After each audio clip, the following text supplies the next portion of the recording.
తెలంగాణ రాష్ట్రం గుజరాత్ గులాంగిరి చేసేటువంటి వైపు తెలంగాణ రాష్ట్ర పరిపాలన చేస్తున్న ముఖ్యమంత్రి, అదేవిధంగా కేంద్రంలో ఎట్లా గుజరాత్ గులాంలనే ఉన్నారు. ఎందుకు ఇక్కడ ఉన్నటువంటి నాయకులు బండి సంజయ్ అనే వ్యక్తి పార్టీ అధ్యక్షుడిగా ఉన్నప్పుడు చెప్పులు మోసిండండి. ఒక గుజరాత్ కు సంబంధించినటువంటి వ్యక్తి ఆ పార్టీకి సంబంధించిన నాయకులు చెప్పులు మోసుకొని తిరగడం జరిగింది. గులాంగిరి అంటే ఇదే కదా. మరి ఇక్కడ అదానికి గులాంగిరి చేసి మొత్తం కట్టబెడతారు. ఒకవైపు మహారాష్ట్రకు పోయి ఇష్టం ఉన్నట్టు అదానిని తిడుతున్నారు. మహారాష్ట్ర దోపిడీ కోసమే గుజరాత్ వాళ్ళు వస్తున్నారు అని కూడా ఇక్కడ సీఎం అంటున్నాడు.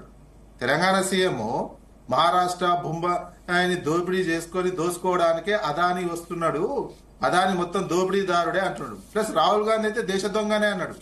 రాహుల్ గాంధీ అనే వ్యక్తి, ఆ పార్టీ అధినేత అదాని అనే వ్యక్తి దేశ దొంగ. ఇప్పుడు ఆ దొంగని తెలంగాణకు తీసుకొచ్చి 189 ఎకరాలు కట్టబెట్టడం జరిగింది. అంబుజా సిమెంట్ పర్మిషన్ ఇవ్వడం జరిగింది. అంబుజా సిమెంట్ కోసం, అదాని సిమెంట్ కోసం మూసీ కాలువను వెడల్పు చేస్తున్నారు.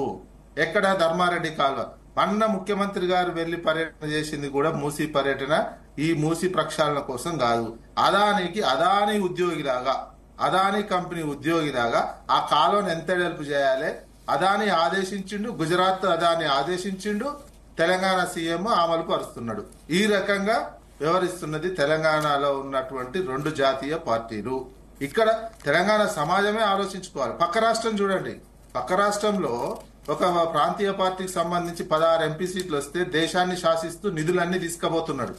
ఇక్కడ ప్రాంతీయ అస్తిత్వం ఉన్నటువంటి పార్టీ లేకపోవడం వల్ల మీకు తెలంగాణ ఎంత ఘోరంగా వెనకబడిపోతున్నది, ఎంత అవమానాలకు గురైతుంది. అస్తిత్వం అనే తెలంగాణ అస్తిత్వమే ప్రశ్నార్థకంగా మారింది. వీళ్లకు బీజేపీకి 8 సీట్లు, కాంగ్రెస్ కి 8 సీట్లు ఇచ్చినా ఒక్క అదనపు పైసా, ఒక్క నిధులు గాని తెలంగాణకు రావట్లేదు.